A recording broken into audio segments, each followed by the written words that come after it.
अस्सलाम वालेकुम and welcome back to my channel Hani की डायरी। तो कैसे हैं आप लोग। आज की इस वीडियो में फिर से आपके साथ एक नहीं बल्कि दो रेसिपी शेयर करेंगे। पहली रेसिपी है चिकन के कबाब और दूसरी रेसिपी है बहुत ही टेस्टी और हेल्दी दाल की रेसिपी। दोनों ही लंच रेसिपीज़ हैं। तो चलिए वीडियो को स्टार्ट करते हैं।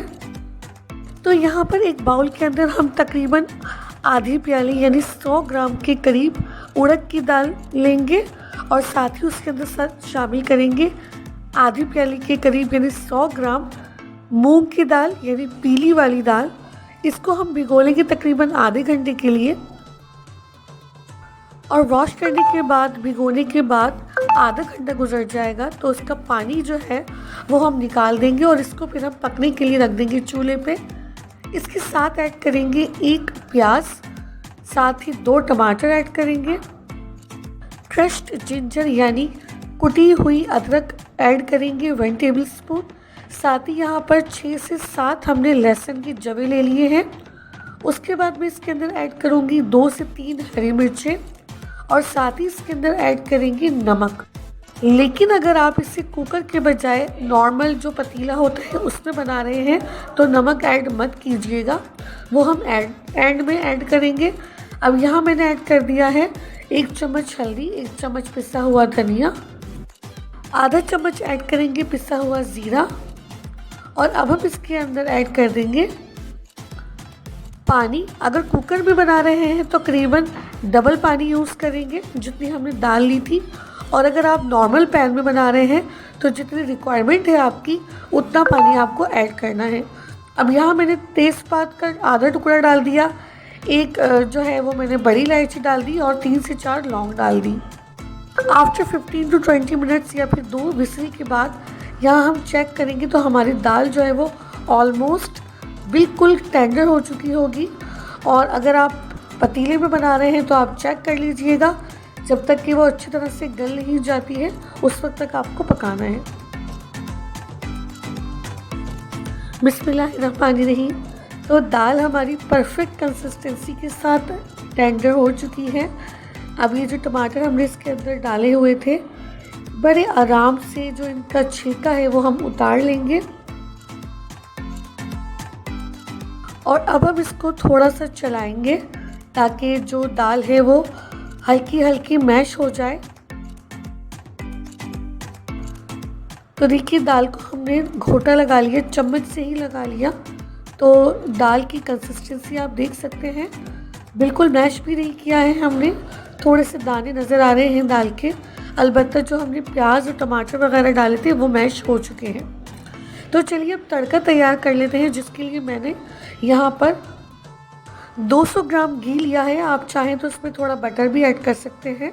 इसके अंदर लेंगे हम 1 टीस्पून ज़ीरे का तड़का, साथ ही हम इसके अंदर डालेंगे 1 टेबल स्पून क्रश्ड लहसुन और साथ ही 1 से 2 हम लाल मिर्ची सूखी वाली जो होते हैं वो ऐड कर देंगे। इसके अलावा इसके अंदर भरकर 1 चम्मच सूखी मेथी, जिसे हम कसूरी मेथी कहते हैं, वो ऐड करेंगे। 1 टेबल स्पून ही इसके अंदर मैंने ऐड किया है सूखा धनिया पिसा हुआ। अगर आपको ज़्यादा पसंद नहीं है तो आप 1 टीस्पून ले लीजिए। हींग पाउडर डालेंगे और साथ ही डालेंगे 1 टेबल स्पून कश्मीरी लाल मिर्च पिसी हुई। इसको जल्दी से स्टर करेंगे, मिक्स करेंगे और हम इसका तड़का लगा देंगे। ये पानी मैंने इसलिए ऐड किया ताकि मसाले जो हमने ड्राई मसाले डाले हैं वो जले ना एकदम से। तो बस यहाँ पर तड़का लगाएंगे और इसको 1 मिनट के लिए हम इसको कवर कर देंगे ताकि अच्छे से जो इसका अरोमा है वो दाल के अंदर मर्ज हो जाए। अभी थोड़ी देर बाद आप इसकी शक्ल देखिएगा कितनी टेस्टी लगेगी ये दाल। तो जिन लोगों को फीकी फूकी दाल खाना पसंद नहीं है उनके लिए आप इस तरह से दाल बनाएंगे तो यकीन करें वो 1 नहीं बल्कि 2 प्लेट खाना खाएंगे। तो देखिए कितना खूबसूरत कंट्रास्ट बना है येलो और रेड तड़का, और बहुत ही कलरफुल और यमी लग रही है ये दाल। इसको आप सर्व कीजिए गरम गरम नान के साथ, चपाती के साथ और चावलों के साथ, तो ये बहुत ही टेस्टी लगती है। यमी, इसकी स्मेल इतनी टेस्टी इतनी ज़बरदस्त आ रही है कि मैं आपको बता नहीं सकती। अगर आप चाहें तो इसके अंदर आप कुछ दूसरी दालें जो आपको पसंद हो वो भी ऐड कर सकते हैं, जैसे कि मसूर दाल होती है या चने की दाल होती है, वो भी इसके अंदर जाएगी। इस तरीके से बनाएंगे तो टेस्टी लगेगी। ऊपर से थोड़ा सा लेमन जूस ऐड किया है और हरे धनिए के पत्ते जो है वो हमने चॉप करके इसके अंदर ऐड कर दिए हैं इसको मज़ीद डिलीशियस बनाने के लिए। तो चलिए रेसिपी नंबर 2 की तरफ चलते हैं, जो कि है चिकन के कबाब। बहुत ही इजीली बन जाएंगे और बहुत ही टेस्टी बनेंगे। क्या बाइंडिंग होगी इनकी और क्या टेस्ट होगा वो तो आपको आगे जाके पता चलेगा। तो चलिए स्टार्ट करते हैं।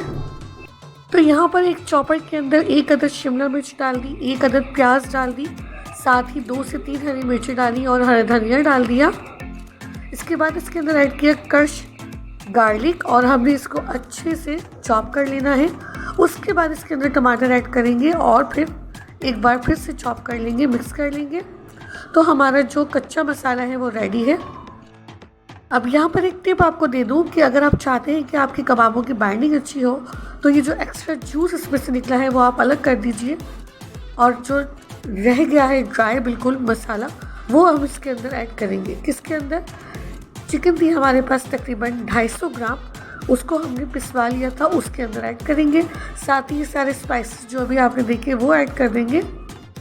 कुटी हुई लाल मिर्च, कुटा हुआ सूखा धनिया, नमक, अंडा और घी, ये सब चीज़ें 1-1 चम्मच जाएंगी। अंडा 1 जाएगा। अब देखिए अच्छे से तमाम चीज़ों को मिक्स कर लिया है हमने। इसको आधे घंटे के लिए मैंने रेस्ट दिया था फ्रिज के अंदर और अब हम इसके अच्छे से कबाब बना लेंगे। जैसी शेप आप देना चाहते हैं आप दे लीजिए। हम यहाँ पर इसको चपली कबाब की शेप देंगे और इस तरह से सारे कबाब रेडी करने के बाद आप इनको शैलो फ्राई करेंगे लो टू मीडियम फ्लेम पर। अगर आपने ज़्यादा हाई फ्लेम रखी तो ये ऊपर से तो पक जाएंगे लेकिन अंदर से कच्चे रह जाएंगे। तो इस बात का आपको ख़ास ख्याल रखना है कि आपकी जो फ्लेम है वो लो टू मीडियम ही होनी चाहिए। और यकीन करें कि इसके अंदर हमने जो घी शामिल किया था उसकी वजह से ये इतने जूसी बनेंगे कि आपकी सोच है। तो घी ज़रूर डालना है आपको जब आप इसका मिक्सचर तैयार कर रहे हो तो।